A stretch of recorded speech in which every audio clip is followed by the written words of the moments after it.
Stream, everybody. Justin Trudeau and Pierre Poilievre are both scheduled to appear in the House of Commons, so this is going to get very spicy, especially after what happened yesterday. So before we get into it, they're currently doing statements by members, so don't worry, you're not missing anything. I'd just like to encourage everybody to smash that like button and check to see if you're subscribed. You might as well hit that and turn post notifications on so you can be notified. It adds a layer of insurance above and beyond, you know, because we're fighting against government suppression, YouTube suppression, Justin Trudeau's own personal algorithm. So after all that is said and done, let's just get into it and let's have fun with this today.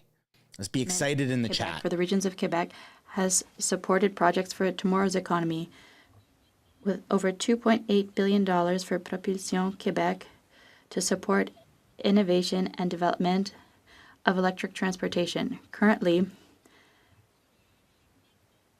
there is over 9,300 high-quality jobs in Quebec in the manufacturing sector. Propulsion Québec is proud of its contribution to the decarbonization of the transportation sector for a greener, more sustainable economy in Quebec and in Canada.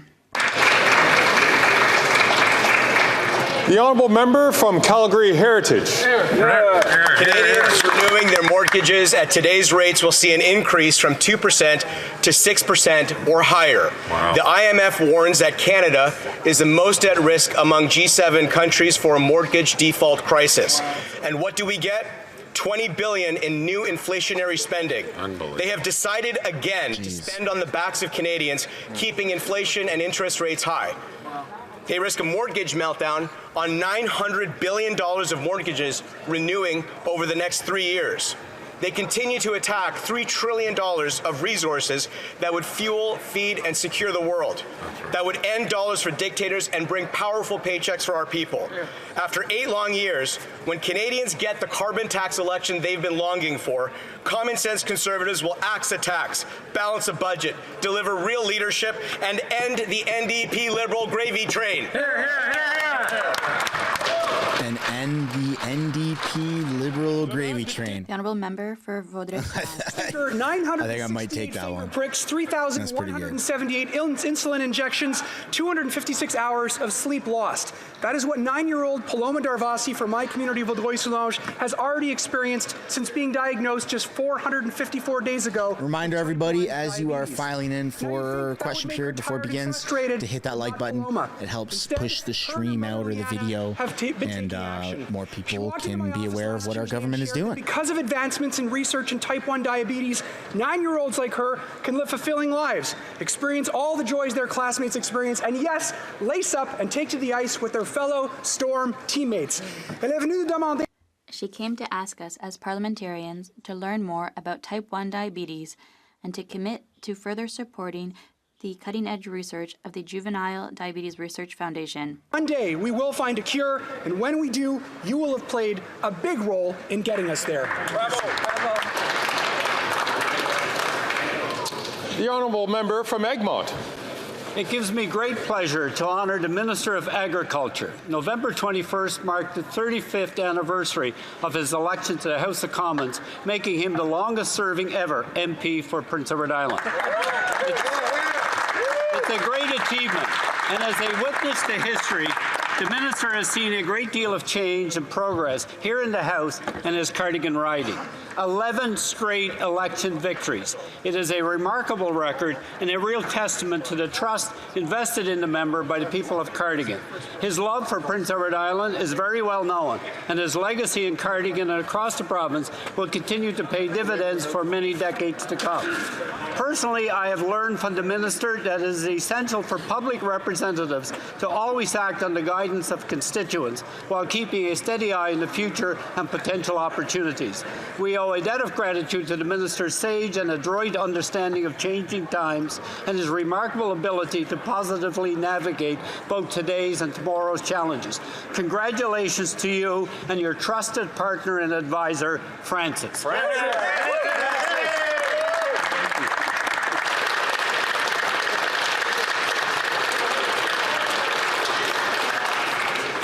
Just as an aside, I served the honourable member as a page when he was first elected in 1988. The honourable member from Edmonton Manning. Here. Mr. Speaker, today Canadians with Lebanese ancestry are remembering our roots and celebrating our heritage. The modern Lebanese state was founded 80 years ago today. Of course, we Lebanese have been around a lot longer than 80 years. Lebanon has seen empires come and go over the past several thousand years. The first Lebanese immigrant came to Canada in 1882, seeking and finding a better life. Thousands more followed to this land of limitless opportunity. We Lebanese pride ourselves on making a positive contribution wherever we are. Canada has benefited from the skills and energy of those Lebanese who have made this country their new home. Today, as we celebrate the birth of modern Lebanon and Lebanese Independence Day, I invite all Canadians to celebrate with us. Thank you, Mr. Speaker.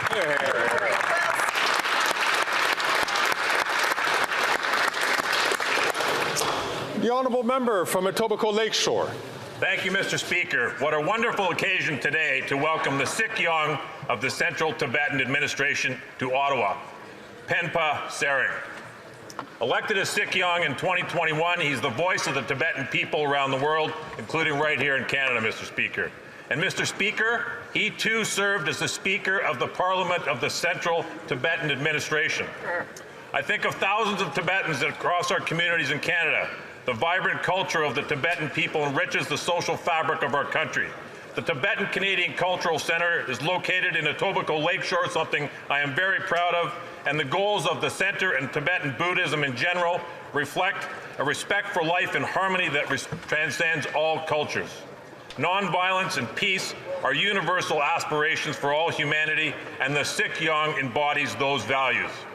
I've had the pleasure and the honor of meeting him on several occasions, including today, and I want to thank him for all of his hard work and appreciate all of his efforts, and he has our commitment that we will stand with him and the people of Tibet. Tasha Dalik, Mr. Speaker.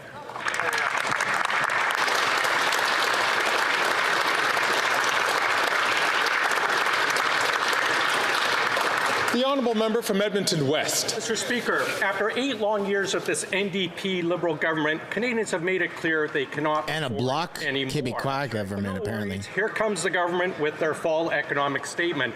Canadians everywhere were no doubt rejoicing that the same people that brought them the $54 million ArriveCan app and the $8 million luxury barn for the Governor General were here to save the day. But what did the NDP Liberal mini budget deliver to Canadians? $20 billion in new inflationary spending. Shameful. Inflationary deficits for decades to come.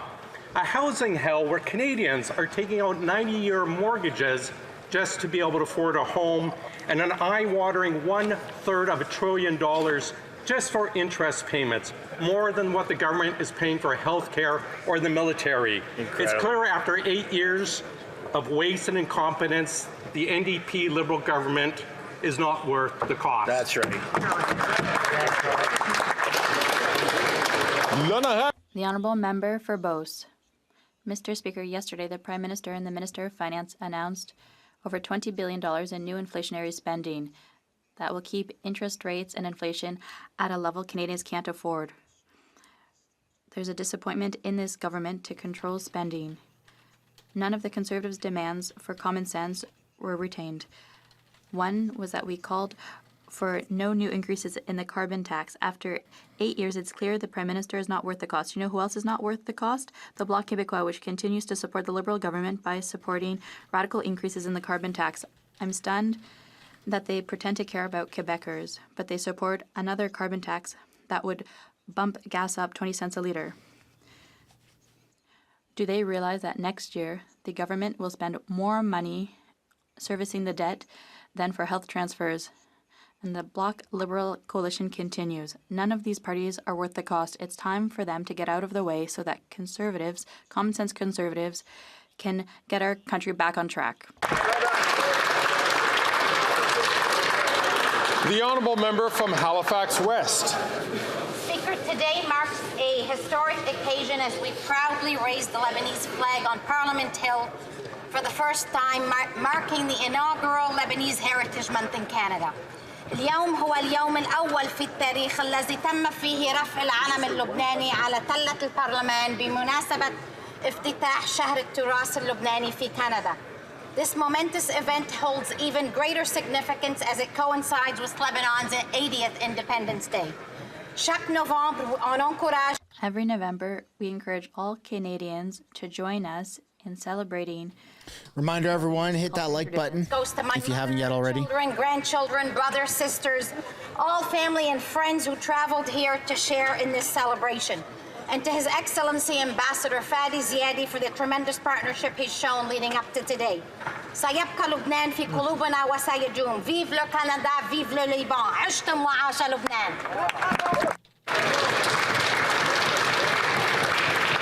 The honourable member from Vancouver East. Today is National Housing Day. The NDP demanded immediate action to stop housing profiteering, a non-profit acquisition fund, and major funding and below-market financing for social and community housing in the fall economic statement. But the Minister of Finance failed to deliver. By delaying the funds to NDP key housing measures for another 2 years, makes the Liberals claim that they want to see more homes built faster a joke. It undermines the Bank of Canada's view that housing investment is not inflationary spending, but can even drive down the high cost of living. The fall economic statement also offered nothing new to support women, seniors, veterans, and Indigenous, Inuit, and Métis peoples. Canadians don't have to choose between the Liberals, who just disappoints, or the Conservatives, who think building social housing and co-ops is a Soviet-style takeover of housing. New Democrats will at least double Canada's community housing stock and put a stop to housing profiteering. It is time for Ottawa to work for everyday people and not just wealthy CEOs. The Honourable Member for Salaberry-sur-Roi. Mr. Speaker, the dreariness of November is being replaced in Quebec by a colourful celebration in our image. November in Quebec is Social Economy Month. It's an opportunity to celebrate all of the businesses that make up our economic fabric. Quebecers all have their favourite nonprofit. Just about everyone is. Let's try and get to a couple hundred likes here, folks, before question period begins. We trust these local businesses. There's still time. You just got to hit to that the like economy, button. Whether for their workers, artisans, or consumers. And with good reason. The social economy is all about having business acumen and also knowing how to share success, leaving no one behind. Our social economy includes Valspec, Jardin de la Résistance, Création, Co-op C'est Sûr, and the Écolocal Market. It's also Coup de Pouce des Moissons and the Lac Saint-François National Wildlife Area. For the Bloc Québécois, the social economy is above all a source of pride. Happy Social Economy Month.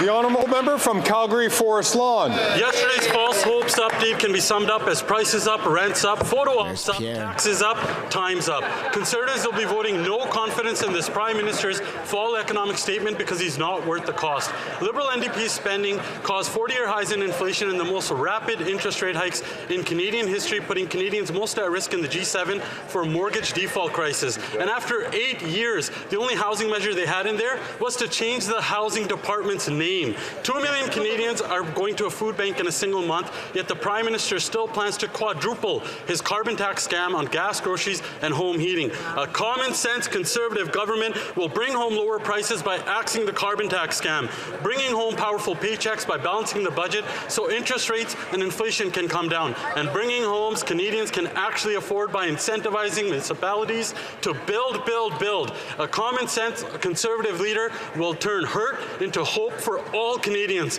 Now let's bring it home. Let's bring it home, boys. The Honourable Member for Gatineau. Speaker, I rise today to pay tribute to the member for Cardigan, to Francis and the entire Macaulay family. He is a man who has served his constituents and all Canadians with honor, wisdom, good humor, decency, and just plain common sense. This week, he is celebrating the 35th anniversary of his first election to this House. He has won 11 consecutive elections, Mr. Speaker, and it is no surprise why. He was first born in St. Peter's Bay in Prince Edward Island, and he's never forgotten where he came from. The good people of PEI clearly know this. He's an islander to the core. Before entering politics, he worked as a farmer and a businessman. And among his many roles in cabinet, he served as Solicitor General, Minister of Labour, Minister of Veterans Affairs, and on two separate occasions as Minister of Agriculture. Je tiens à le remercier. I'd like to thank him for the many years he has served Canada. All fortunate that this islander came our way 35 years ago. The Liberal Party, this House, and Canada are better for it, Mr. Speaker.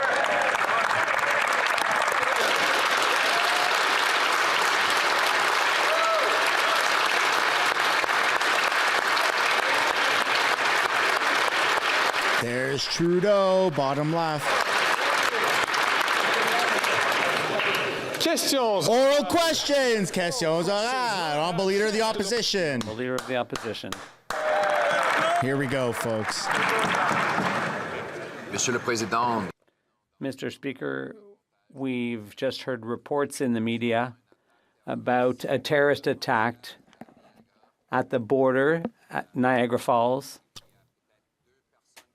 What? People may be dead, and a third is wounded. Can the Prime Minister give us any information about that terrorist attack? Oh my God, even the FBI is involved. The Right Honourable Prime Minister. Mr. Speaker, this is a very serious situation at the Niagara border. A vehicle blew up on the Rainbow Bridge. We're still talking to the authorities about it, and the Americans, our border service officers, the RCMP, and so on. I was contacted by the Minister of Public Safety. We're trying to gather all the information. We're providing support. We're talking to the Americans. I can confirm that the border has been closed down at the Queenstown, Peace, Rainbow, and another bridge. Additional security measures are being brought to all border crossings all across the country. It's a very serious situation, but we will remain engaged for the entire day. Honourable Leader of the Opposition. Mr. Speaker, we've just heard media reports of a terrorist attack, an explosion at the Niagara crossing of the Canada-U.S. border. At least two people are dead. One is injured. It is the principal responsibility of government to protect the people. Can the Prime Minister give us an update on what he knows and what action plan he will immediately implement to bring home security for our people? The Right Honourable Prime Holy Minister. crap. Mr. Speaker, this is obviously a very serious situation in Niagara Falls. There was a vehicle explosion at the Rainbow Bridge crossing. I've been briefed by the NSIA and the Minister of Public Safety. CBSA, RCMP, and Transport Canada are all fully engaged in providing the necessary support. There are a lot of questions, and we are following up to try and get as many answers as rapidly as possible. We are in close contact with U.S. officials, and we'll continue to work closely with them. We will continue to be engaged. We will provide updates. Updates I can give right now is there are 4 border crossings that are right now closed: Rainbow Bridge, Whirlpool Bridge, Queenston Bridge, and Peace Bridge. Additional measures are being contemplated and activated at all border crossings across the country. We are taking this extraordinarily seriously, and Mr. Speaker, I will have to excuse myself now to go get further updates and work on this very serious situation. Thank you, Mr. Speaker.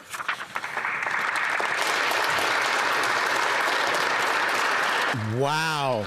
The Honourable Chef de l'Opposition. Honourable Leader of the Opposition. After all experts warned, and just like that, Trudeau's out. This government that its spending was causing inflation to rise, the government spent another $20 billion. That means tax increases, inflation up, interest rates up, rents up, mortgage payments up.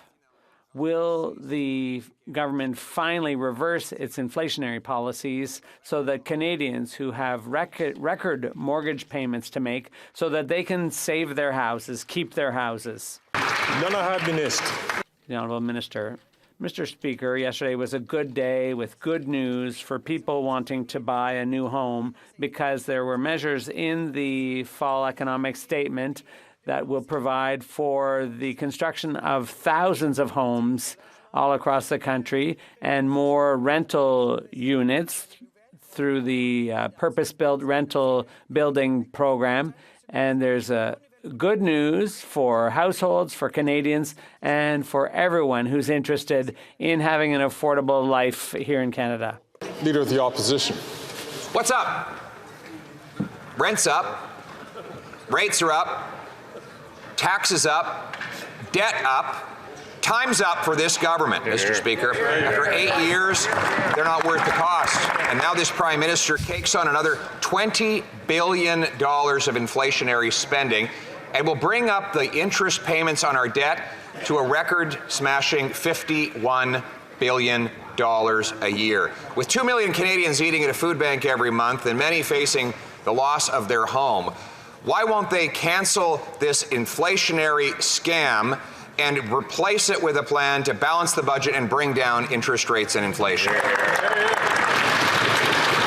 What's up? That's a fun way to start it.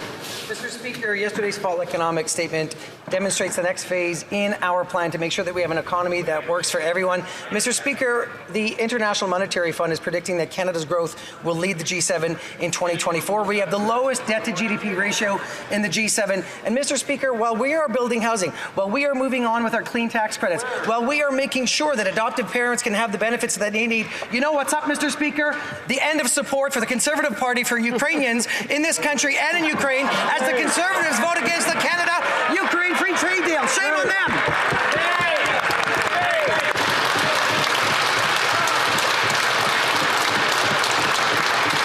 Then I have chef de l'opposition.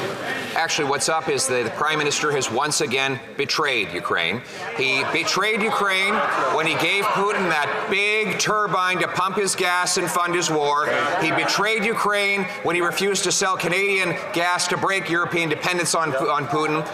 He betrayed Ukraine by failing to vet someone celebrated in this House who turned out to be a Nazi. And he's betraying Ukraine with this terrible agreement to force a carbon tax on Ukrainians that will destroy their ability to fight a war and rebuild their economy. We will axe the tax and stand unequivocally with Ukrainians in their fight for freedom.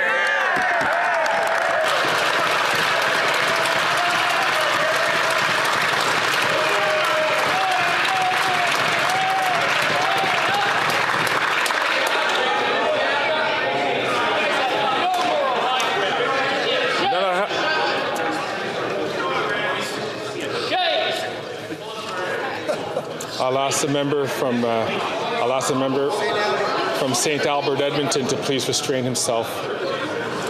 The Honourable Government House Leader. Thank you, Mr. Speaker. Mr. Speaker, if that were true, the members of the opposition would have voted in favor of the Canada-Ukraine Free Trade Agreement, an agreement that I will note the government of Ukraine asked Canada to do with them in a time of their utmost need when they're facing an illegal war of aggression from Russia.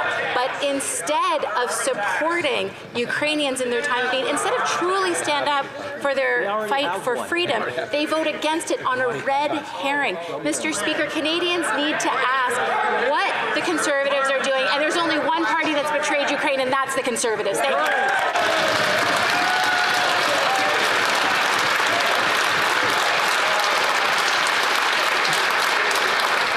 Pierre said axe the tax. Then I have Député de Belleuil-Chambly. The Honourable Member for Belleuil-Chambly.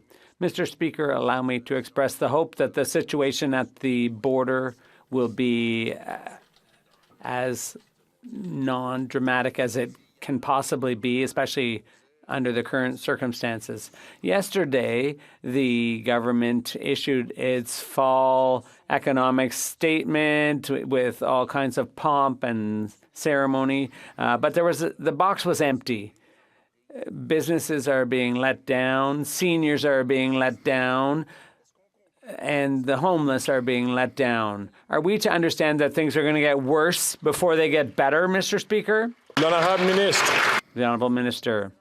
Mr. Speaker, I'd like to recognize my honourable colleague. We too are very concerned by the situation at the border, and we will be monitoring the situation closely. When it comes to yesterday's fall economic statement, it's clear that we're going to continue our partnership with the government of Quebec, who are going to spend $900 million, together with our $900 million, for housing. And it's also very important, Mr. Speaker, because tax credits for the green economy are very important to Quebec. And the statement of yesterday's statement is good for Quebec, it's good for Canada, it's good for everyone. The honourable member for Belleuil-Chambly. Mr. Speaker, for 2 years now, they've been trotting out that same $900 million. It wasn't news in yesterday's statement, and that answer just shows how vacuous the statement was. My question was, they're creating a minister for infrastructure and communities. That's the Department of Intrusion and Incompetence. It's interference with Quebec's jurisdiction. Could this government at least stop interfering? The Honourable Minister of Housing. Mr. Speaker, as members know full well, it's a pleasure to cooperate with Quebec City, with my provincial counterpart in Quebec. We have a deal, $900 million from the federal government and the same amount from Quebec City. This deal will allow for 23,000 more housing units. It's an opportunity to cooperate, and I will continue my work building housing in Quebec and all across the country. But he's never even built a house. He built like 13 in 8 years or something. Burnaby South. Mr. Speaker, I want to express my deep concern about the incident that we're just learning about at the Rainbow Bridge crossing between Canada and the United States. I want to acknowledge the work of the first responders, and we want to express also our deep concern for those reports that indicate that those that may be injured and potentially fatalities as well. Our deep concern about that. We want to know what's the update in terms of Canada's assistance in the investigation and the other steps to support those that have been impacted. The Honourable House Leader. Thank you, Mr. Speaker, and I'd like to... Somehow it's going to be grocery store CEO's fault, according to Jagmeet. We are deeply concerned about what we have all learned recently happened at the Peace Bridge between Canada and the United States. As the Prime Minister mentioned, this happened very recently. He and the Minister of Public Safety are being updated as we speak. We will share information with the House and indeed with all Canadians as we get more information. But at this time, we do want to express our deep condolences to the people and the families who have lost loved ones, and we will continue to be engaged in this very serious and worrisome manner. Thank you. The Honourable Member for Burnaby South. Yesterday, if you wanted to hear the Prime Minister talk about his plan to make life more affordable, you had to pay $1,700 or $850 for those under 35. $850 for him to tell young people who are struggling to afford their rent, wait 2 years more for affordable housing. Why does the Prime Minister think it's acceptable to make people wait 2 years for affordable housing? The Honourable Minister. Mr. Speaker, I am thankful for the opportunity, the Honourable Member, to raise affordable housing and young people. So many young people are taking advantage of the First Home Savings Account. Just the other day, I was talking to a young woman in my riding. She and her partner have saved, done so with tax-free savings, and just moved into their first home. And there's an uptick on this, Mr. Speaker. More and more young people are able to do this, and it's changing a lot of lives. Thank you, Mr. Speaker. The Honourable Leader of the Opposition. The Prime Minister, after 8 years, isn't worth the cost, and he promised that the additional debt would never cost anything because interest rates were low. But now we understand that the amount the federal government will spend next year on the interest on the debt has doubled. It's up to $52 billion. That is more than we spend on health and twice what we spend on the military. Why is the Prime Minister taking this money away from soldiers and nurses to give it to bankers? The Honourable Parliamentary Secretary. The Liberals are on their phone, for crying out loud. Tabled our economic statement that shows the very solid foundations of our economy. But I'd like to come back to what the Conservative leader himself is proposing, because the Conservatives' austerity plan doesn't speak to Quebecers. It doesn't speak to Canadians. I'd like to understand why he refuses to answer the question about where he's going to cut. Is he going to cut assistance to seniors? Is he going to cut support for families and children? Is he going to cut dental care? That's what Canadians want to know. Honourable Leader of the Opposition. Speaker, as the Prime Minister was doubling our national debt, adding more debt than all previous 22 Prime Ministers combined, he claimed there'd be no cost because interest rates, he said, were low. But those low interest rates are gone and the debt is still here. Yesterday, we learned that interest on the debt has gone up by over 100% to $52.4 billion. That's more than the $52.1 billion we spend on health care, and double what we spend on the military. So why is the Prime Minister taking money from nurses and soldiers and giving it to bankers and bondholders? The Honourable Parliamentary Secretary. Mr. Speaker, yesterday we tabled the fall economic update, which shows the solid foundations of our fiscal frame and also shows that we were able to maintain that fiscal responsibility while being compassionate and being there for Canadians, Mr. Speaker. We're building more homes and we're building them faster. We're changing competition laws in order to stabilize prices in this country.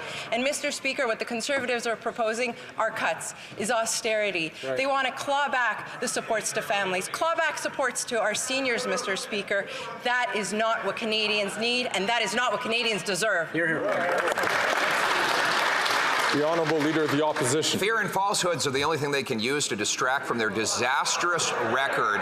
Mr. Speaker, they are the ones clawing back from seniors and from families with their quadrupling of the carbon tax. For the first time in Canadian history, we have 7 million people who are skipping meals because they can't afford to eat, and 2 million people, a record-smashing number, are now eating at food banks. There is a common-sense solution, which is the Conservative Bill C-234, to take taxes off the farmers who feed us. Will the Prime Minister back down again, stop fighting this common sense bill, and stop taxing our farmers so that our people can afford to eat? The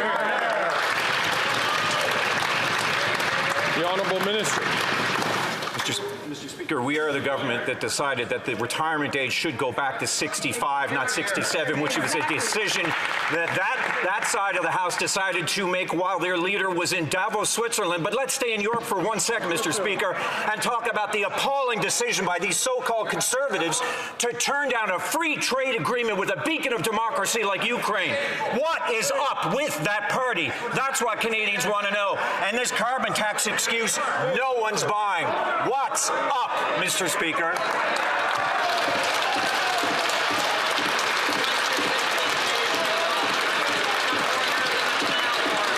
The Honourable Leader of the Opposition. Mr. Speaker, the pathological obsession these Liberals have with carbon taxes has now reached a level where it is sick.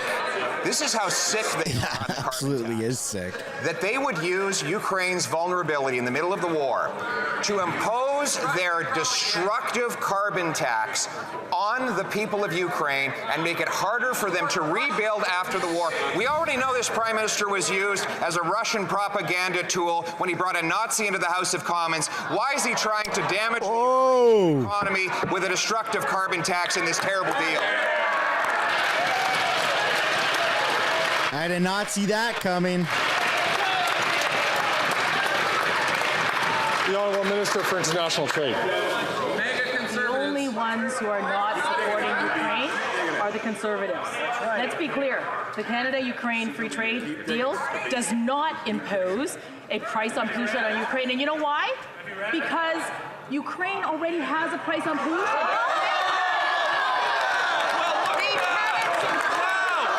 Yeah, Ukraine does have a price on pollution in the middle of a war. Because the Conservatives are not. Pretty wild.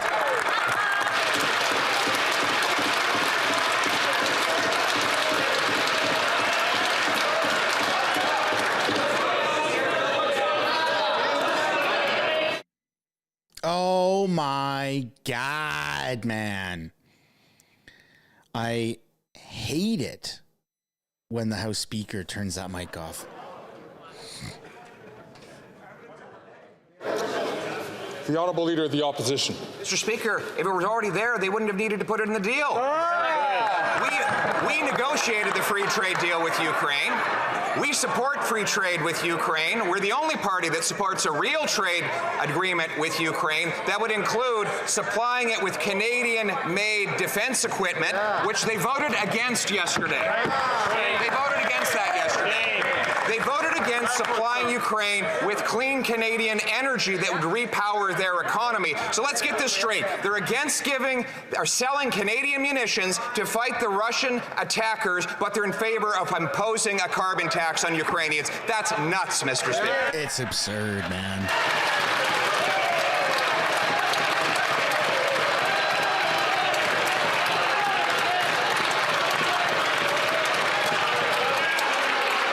The Honourable Minister for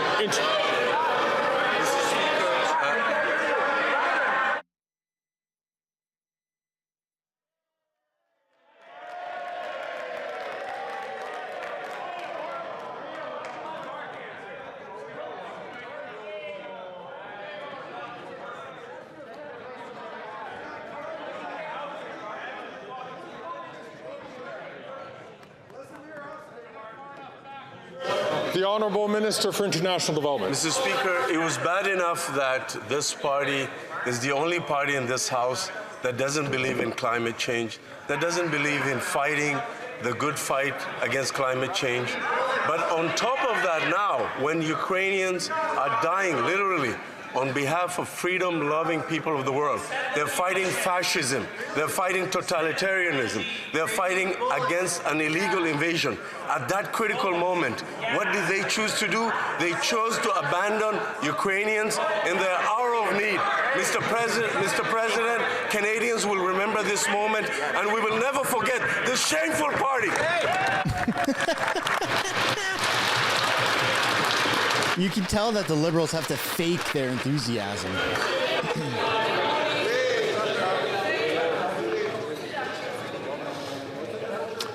The Honourable Leader of the Opposition. Mr. Speaker, it really is a pathological obsession for a party not only to look at its starving people, the 2 million people in Canada that have to go to food banks every month, the 7 million people who are hungry in Canada, but then to say that the misery from their carbon tax is not enough here in Canada, that they need to export it by imposing it in a pre-existing trade agreement. Mr. Speaker, when I'm Prime Minister, we will have a real free trade agreement with Ukraine that helps them win and rebuild, but has no carbon tax. We will axe the tax here and make sure anyone in the world who wants to axe the tax has the freedom to do it. Yeah. Make life more affordable. The Honourable Minister. Colleagues.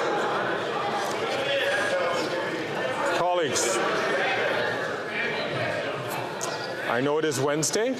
I know that we've all come from... It's Wednesday, my dudes. I need to ask members to please exercise self-restraint so that the Speaker can hear the question and hear the answers. The Honourable Minister for Justice and Attorney General for Canada. Mr. Speaker, yesterday when the vote was happening on the Canada-Ukraine Free Trade Agreement, I was actually sitting with the Ambassador of Ukraine and Ukraine's Prosecutor General. We were talking about the pressing needs of the Ukrainian people and how we address those pressing needs and address their concerns in their hour of need. For the past 18 months, I was pleased to say that we had a multi-partisan approach to addressing Ukraine. Unfortunately, that evaporated in a puff of smoke with a very decided and methodical vote taken on the behalf of the Conservatives. When we say on this side that we stand with Ukraine, we mean it. And when we say Slava Ukraini, we mean it even more.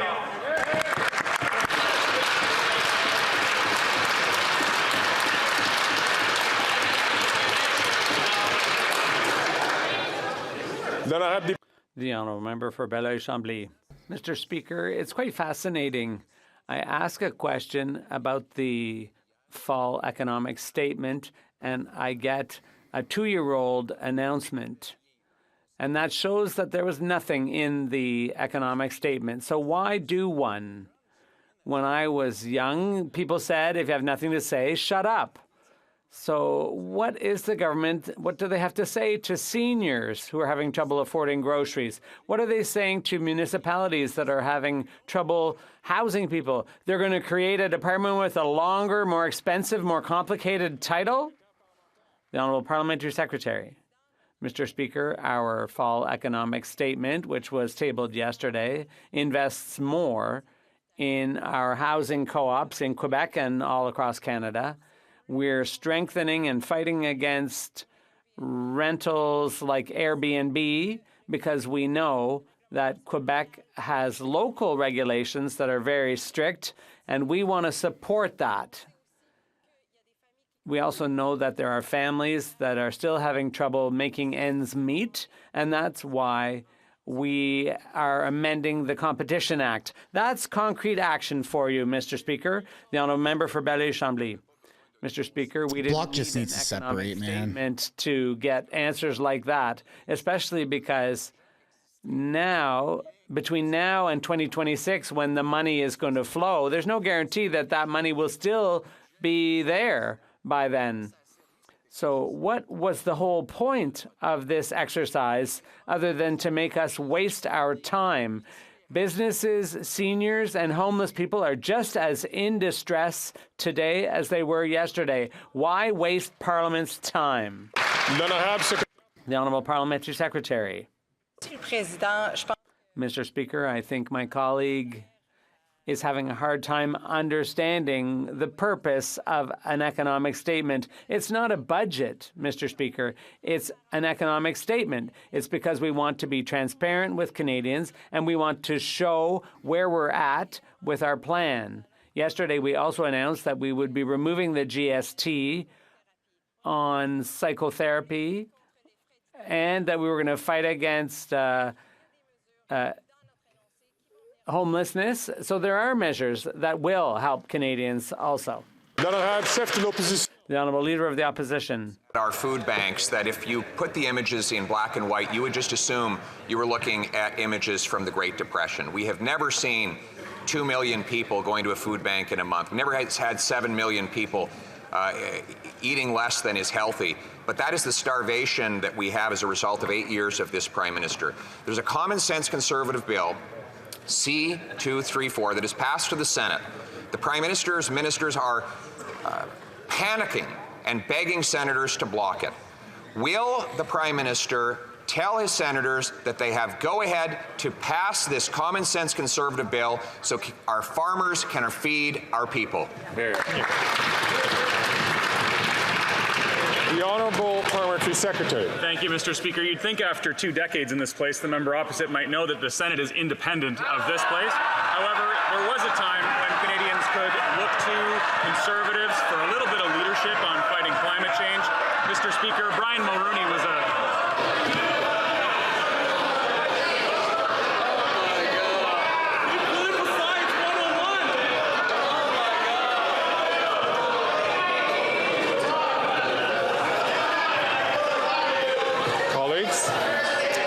Please. I had trouble hearing the Honourable Member. So I'm going to ask the Honourable Member to start again from the top so that I can hear. Please, Honourable Members. Thank you very much, Mr. Speaker. You know, you'd think after 2 decades working here, and no other job before that, I might add, that the member opposite, Leader of the Conservative Party, would know that the Senate is independent of this place. And you know, there was also a time, Mr. Speaker, when Canadians could look to the Conservatives for a little bit of leadership on climate action, back when Brian Mulroney led the fight against climate change, and when my neighbour, the member from Wellington Halton Hills, staked his entire leadership campaign on a carbon price. Now the Leader of the Conservative Party is using climate action as a wedge to justify their vote, shameful vote, against the Canada-Ukraine Free Trade Agreement. Mr. Speaker, Ukraine already prices carbon, and they're out of air.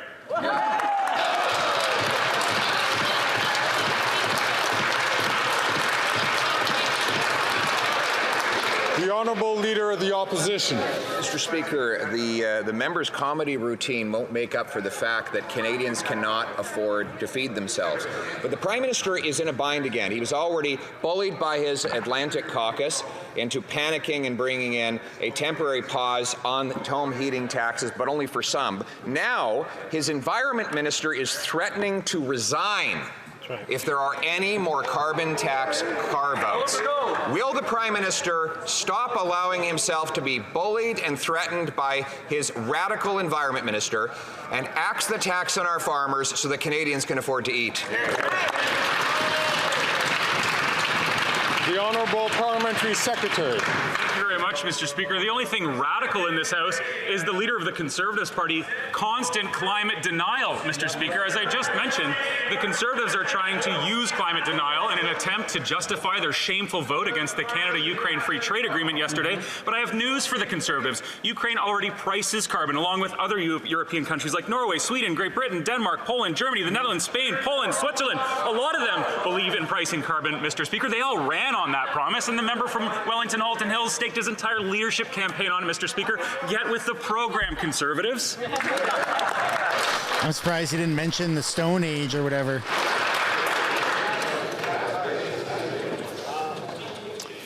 The Honourable Leader of the Opposition. Their program is hunger and homelessness for Canadians. Fortunately, we have a common sense Conservative solution which would take the carbon tax off of our farmers. The tax they want to quadruple. But the Prime Minister is in a panic because his Environment Minister says, and I quote, "As long as I am the Environment Minister, there will be no more exemptions to the carbon pricing," end quote. In other words, if this bill passes, his Minister of Environment will resign. Why won't the Prime Minister simply accept the Minister's resignation now and let this bill pass so Canadians can feed themselves?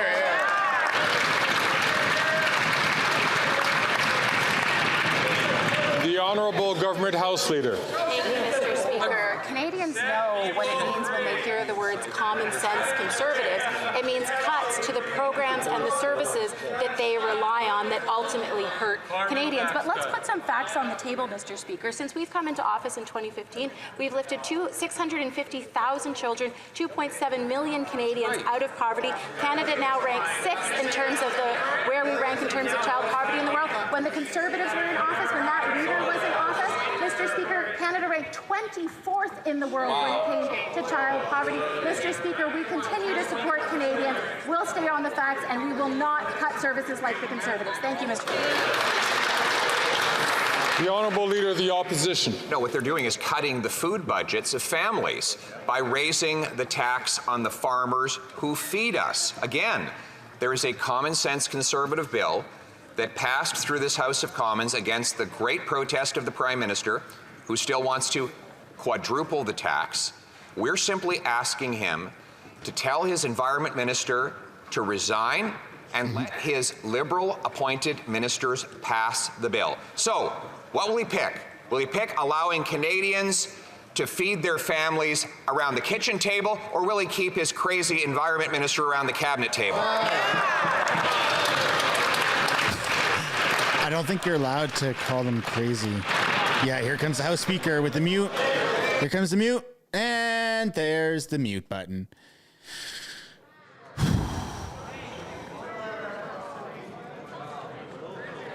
It's so frustrating, man. Hey, just a reminder, everyone, let's try and get to like 500 likes. Take this time, if you haven't yet, to hit that like button on the video.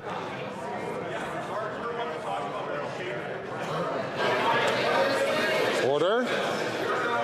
Order. I'd like to remind all members that it's important to use language which is, when it's directed at a particular member, say crazy. Language that is not disruptive or demeaning. I will ask the Honourable Minister to respond.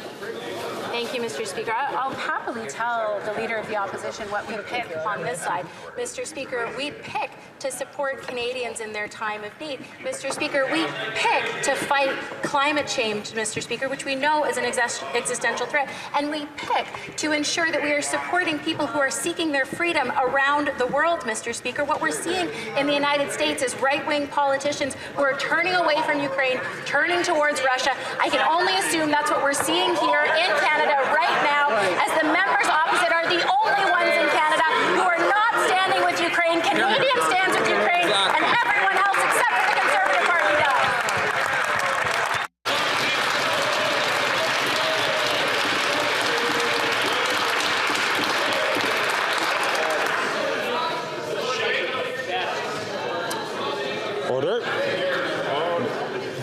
honourable member from Burnaby South. Thank you, Mr. Speaker. The fall economic statement missed the mark on addressing the housing crisis facing Indigenous people. According to the last census, over 300,000 Indigenous people are not living in suitable housing, and approximately the same number are living in buildings that need major repair. After 8 years of Liberals, they have neglected and ignored the strife and the struggle of Indigenous people and a delayed action on housing crisis. What is the Prime Minister's excuse? Hear, hear. The Honourable Minister for Housing, Communities and Infrastructure.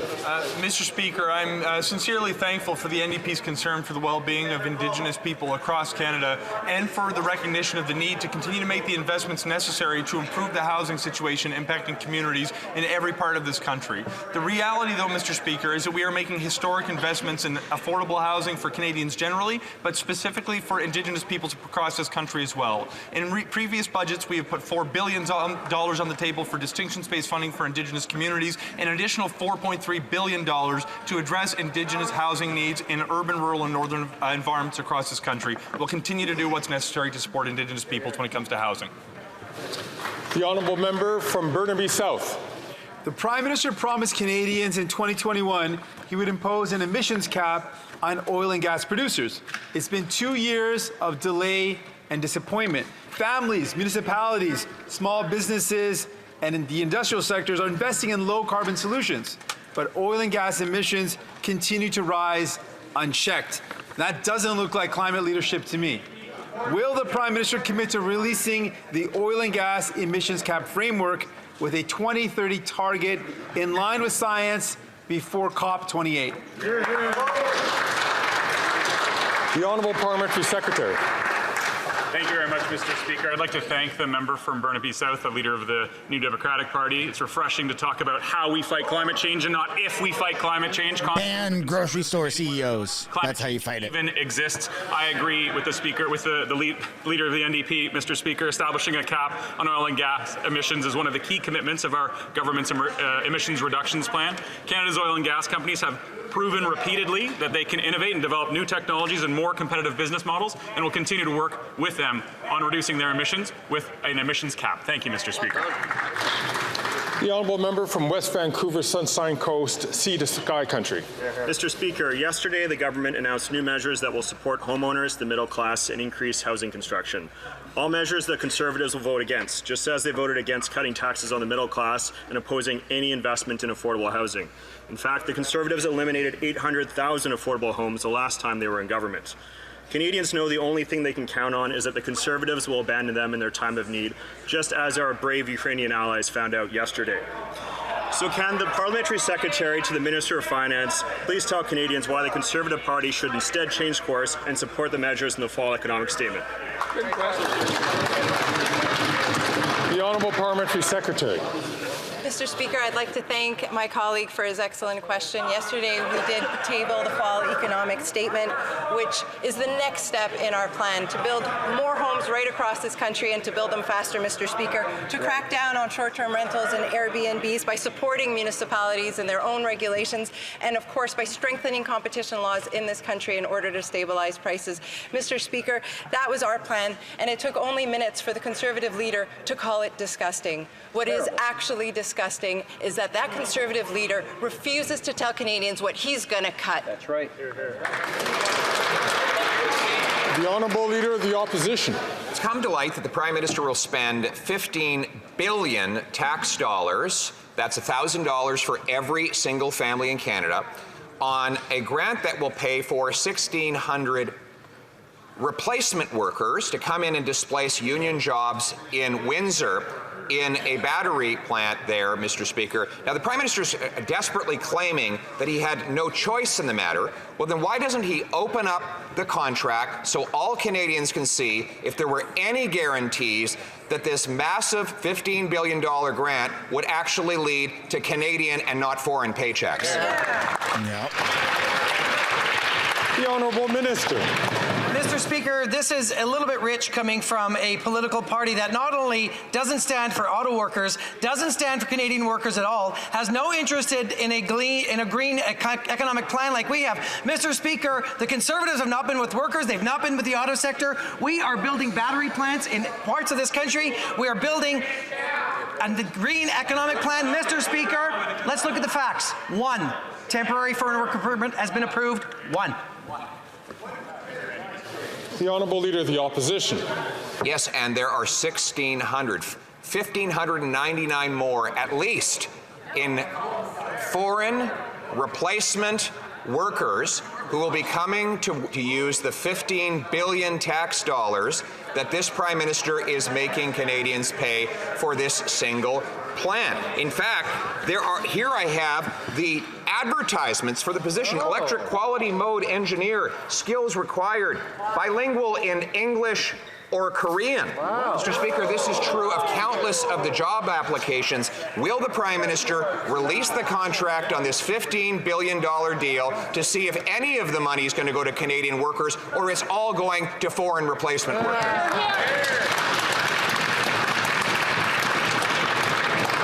The Honourable Minister for Employment and Workforce Development. Thanks, Mr. Speaker. The Leader of the official opposition's misinformation cannot hide the transformational nature of this investment and investments like it across the country. Let's be extremely clear and focused on the facts, Mr. Speaker.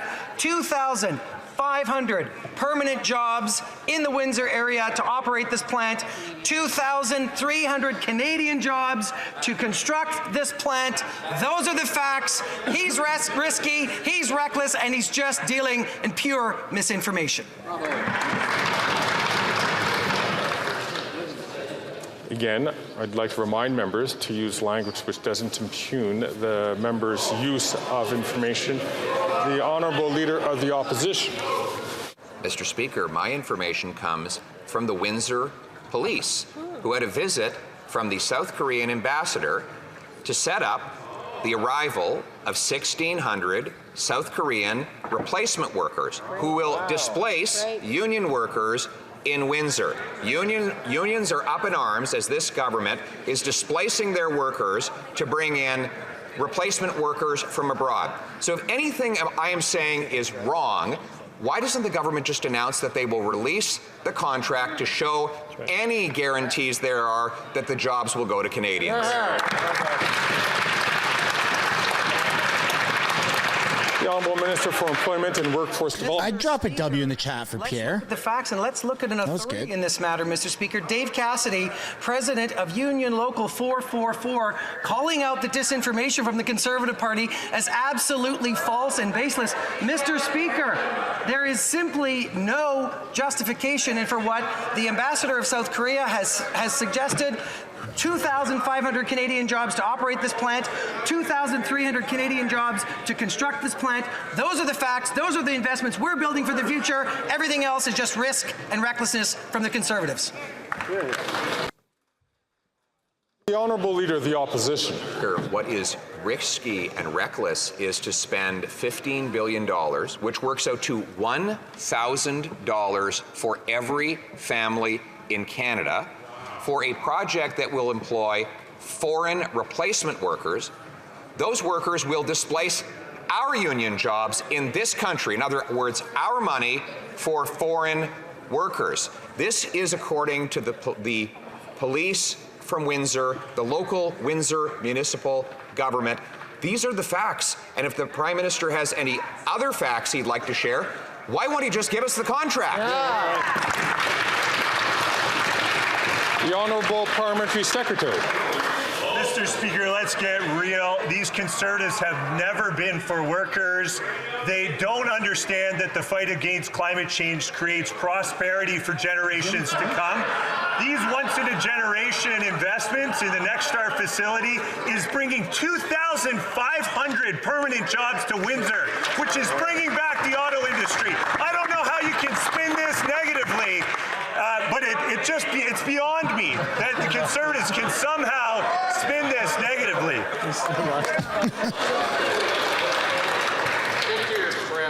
And ask all members, please, to only take the floor when they're recognized by the Speaker to do so, so that we can make sure that we have order in this House. J'aimerais reconnaître le député. The Honourable Member for Joliette. Thank you, Mr. Speaker. The economic update proves once again that the Prime Minister here we go with the word separatists. emergency. The housing crisis is an emergency. The new funding announced. Can we try and get to 500 likes, folks? Just smash that like button for those who haven't. Take effect before 2025, meaning after the next election. All that the Prime Minister is offering is money starting in 2025 if we vote in a Liberal government. When will the Prime Minister finally understand that what we need now, today, is money for housing, not campaign promises? The Honourable Housing, Communities and Infrastructure Minister. I disagree with him, and I would encourage him to read the entirety of the fall economic statement. There's a number of measures that take effect very quickly, some in the next number of weeks, some in the next number of months. He must be referring to our recapitalization, though, of certain programs that are actually helping get homes built now. We continue to have funds on the table. In fact, just last week, we landed agreements worth $4 billion that's going to see nearly 12,000 new homes constructed right across this country at prices that ordinary people can actually afford. We are now locking in long-term investments that are going to provide certainty to builders so they can continue to build the homes that are necessary to defeat this housing crisis. L'honorable député de Joliette. The Honourable Member for Joliette. Thank you, Mr. Speaker. He should read the charts in the budget. It says $0 for this year and $0 next year. Mr. Speaker and all, get your mittens and toques ready because it's going to be a long winter this year. A long winter for those who can't find housing and who won't see any new money until 2025. A long winter for those who might end up affected by the 50% increase in homelessness with no emergency fund to help. It's going to be a long one for media workers experiencing layoffs, but there's no emergency fund once again. And it's going to be a long one for SMEs if the emergency account repayment deadline is not extended beyond January. These people need help now, not in the spring, and especially not all the way in 2025. What's the Prime Minister waiting for? The Honourable Housing Minister. Monsieur Président. Mr. Speaker, I agree with the member. It is necessary to invest in order to solve the housing crisis. There are new measures in the fall economic statement. For example, there are investments that our government is making that we had previously announced. For example, for the province of Quebec, there's $1.8 billion just to support affordable housing investments in the province of Quebec. We continue to make the necessary investments in order to put an end to the housing crisis everywhere in Canada. The Honourable Leader of the Opposition. Mr. Speaker, the Prime Minister had a chance yesterday to cancel his plan to quadruple the carbon tax. It's important to understand how much he wants to raise taxes on Canadians. He wants to raise it up to 61 cents a litre. That will raise the cost of heat, gas, but also food, because when you tax the farmers who make the food and the truckers who ship the food, you tax all who buy the food. So will the Prime Minister finally tell us how much will it cost the average family when he quadruples the tax?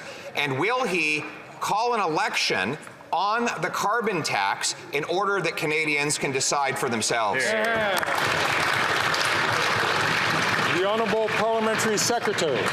Thank you very much, Mr. Speaker. You know, the agri-food sector is affected probably more than any other sector by climate change. In a year when we saw increased floods and more frequent storms, when we saw soil erosion and sporadic and unpredictable rainfall, when we saw fires that went across this country, devastating rural communities, driving people out of their homes and causing destruction, it's really disappointing that the Conservatives still don't believe in climate change. All of those impacts result from climate change, and a price on pollution is working to reduce our emissions and fight that fight.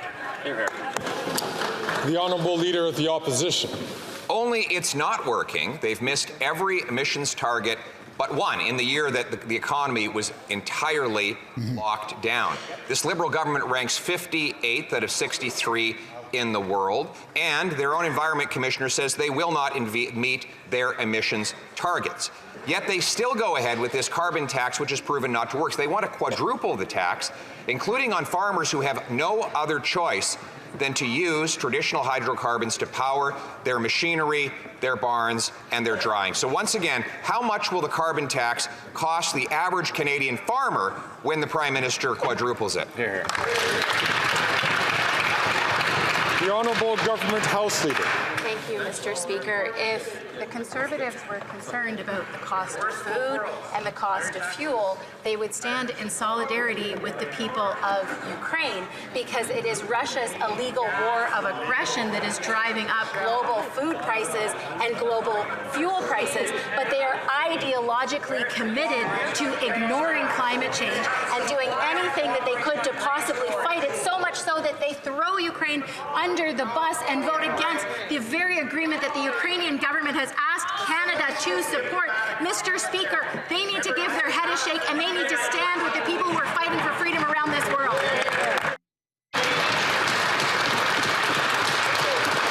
Clap back, Pierre. Let's go. The Honourable Leader of the Opposition. The minister who stood and had a photo taken with a Nazi that helped Russian propaganda all around the world. But the question He's bringing it back. Tax costs on the average Canadian farmer. I have here the power bill from Enbridge for a farm in my riding that is $11,000 in carbon taxes alone. That's today. Now the Prime Minister wants to quadruple the tax on Canadian farmers, which will drive up the cost of production, drive food growth out of this country, and drive prices up for everyday Canadian families. So once again, how much will the average farmer pay in carbon taxes once this Prime Minister implements his plan to quadruple the tax?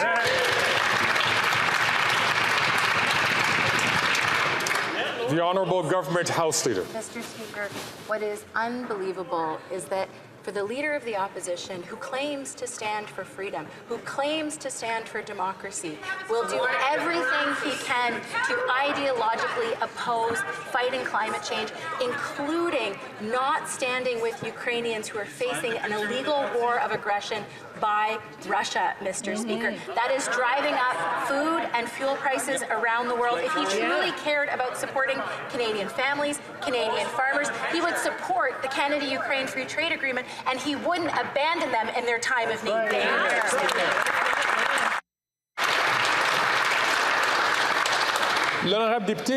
The Honourable Member for Saint-Léonard, Saint-Michel. Mr. Speaker, yesterday, in its economic statement, the government announced measures to support housing cooperatives. Mr. Speaker, in Quebec, there are 1,130 co-ops, totaling over 22,000 units. The Leader of the Opposition has described co-op housing as Soviet-style housing, thus demonstrating his contempt for this type of housing. Can the Prime Minister explain to Canadians the impact that the measures announced yesterday will have on housing cooperatives everywhere in Canada? The Honourable Minister. Mr. Speaker, I thank the member for Saint-Léonard Saint-Michel for her very hard work and for her question. People need more housing, and co-ops are part of the solution. That's why yesterday we announced that we are removing GST on the construction of new housing co-ops, and we also announced that we'll be strengthening our co-op development program. Mr. Speaker, unlike Leader of the Opposition, who has contempt for co-ops, we support them and we support everyone who lives there. The Honourable Leader of the Opposition. Thanks. The Prime Minister's tax on farmers who grow our food, the truckers who transport the food, it's a tax on all those who eat food, too. The Bloc Québécois wants to drastically increase taxes for farmers, Mr. Speaker. So there will be higher costs for farmers in Quebec. How much will this second carbon tax cost each farmer in Quebec? How much will it cost? The Honourable Minister. Mr. Speaker, the Leader of the Opposition and his party does not even have a climate plan. In this day and age, that is certainly very reckless. Last Monday, I had the privilege of dealing with Lisa Thompson, the Minister of Agriculture from Ontario, when we announced a $25 million plan in order to deal with climate change, in order to deal with innovation. I can tell the Leader of the Opposition, number one, you need a climate plan, and number two, this government will continue to support our farmers to make sure they stay on the cutting edge and become more profitable. If we do not deal with climate change, we add to the price of food.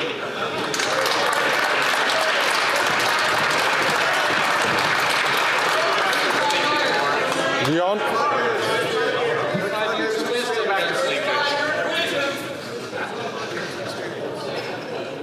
Honourable Leader of the Opposition. Their idea of helping farmers is putting in an $11,000 tax on one farm for 1 month. One farm, 1 month, $11,000. That's insane. They want to quadruple the tax on Canada's farmers. That will do nothing except for send the food production to more polluting foreign countries and forcing us to burn more diesel to transport it all the way back to Canada. So why don't they bring home food production and axe the tax on farmers? Yeah. The Honourable Minister for Agriculture and Agri-Food. Mr. Speaker, number one, we have a climate plan, and we will continue to deal with the climate plan. If we do not deal with climate, we increasingly put up the price of food.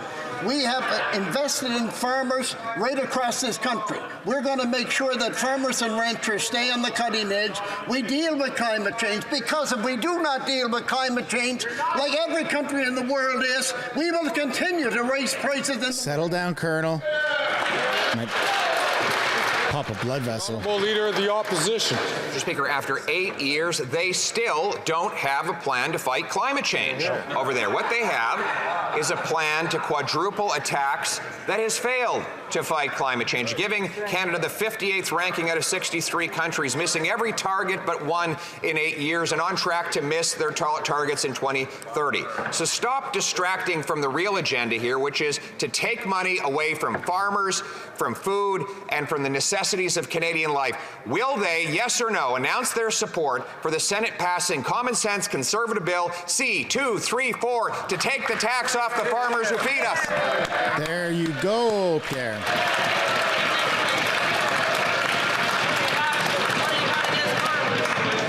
The Honourable Parliamentary Secretary. Thank you, Mr. Speaker. You know who knows a thing or two about farming and climate change? That's the farmers who work in the breadbasket of the world, Ukrainian farmers. And you know who asked Canadian parliamentarians to vote for the Canada-Ukraine Free Trade Agreement?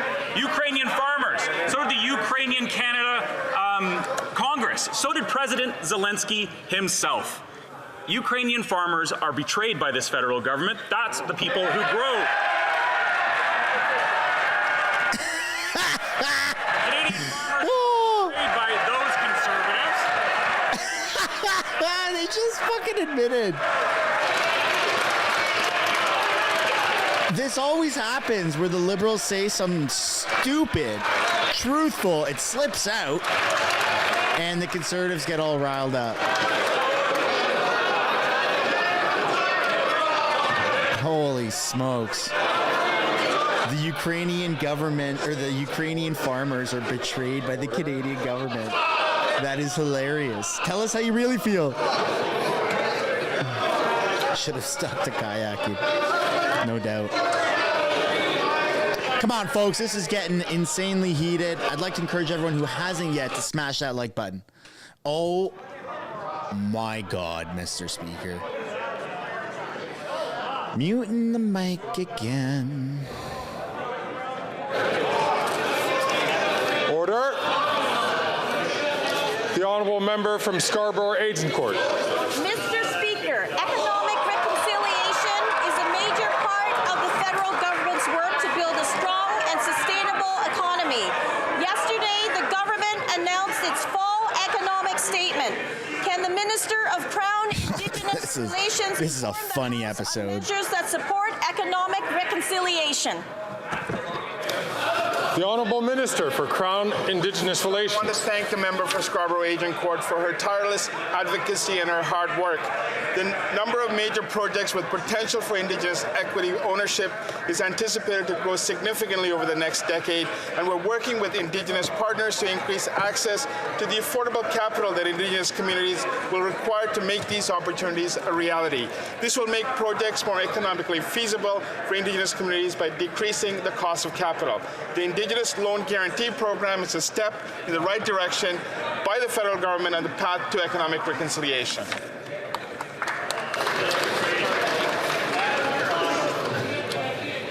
Order. The honourable member from Nunavut. In the fall economic statement, the Liberals showed that they are ending critical programs and services that Indigenous peoples rely on. These decisions will keep Indigenous peoples in poverty. This at a time when the First Nations infrastructure gap stands at $350 billion. When will this government use this empathy they express and reconcile that with the funding so desperately needed to lift Indigenous peoples out of poverty? Hear, hear. The Honourable Minister. Mr. Speaker, I really appreciate the advocacy of the member opposite to continue our work to close the infrastructure gap and to seek true reconciliation with Indigenous people. And that's the journey we've been on, Mr. Speaker, since 2015. In fact, services for Indigenous people were flatlined for over a decade with the previous Conservative government. We've seen an increase of 168% in investments in Indigenous communities, and we're not going to stop, Mr. Speaker. Hear, hear. The honourable member from Saanich Gulf Islands. Thank you, Mr. Speaker. The horror, the nightmare. Imagine leaving your home. You've got a crying newborn in the back seat. You're making your way through smoke you can hardly see, and you're trying to find an evacuation route from fires. This was the situation for thousands of people in the Northwest Territories this summer. And yet, did she do a breathalyzer before showing up to work today? through a failure to fund essential infrastructure in the North, Canadian communities will experience this more often. When will the Prime Minister follow through on commitments for essential infrastructure, especially for evacuation and fire preparedness in our North? Yep. The Honourable Minister. Devastating wildfires in the Northwest Territories caused extremely large evacuation and impacted many homes. This dude is a robot. I'm speaking with our counterpart for what the actual needs are, visiting also the Indigenous communities. Infrastructure, including roads and even telecommunication lines, is the topics that we are currently discussing.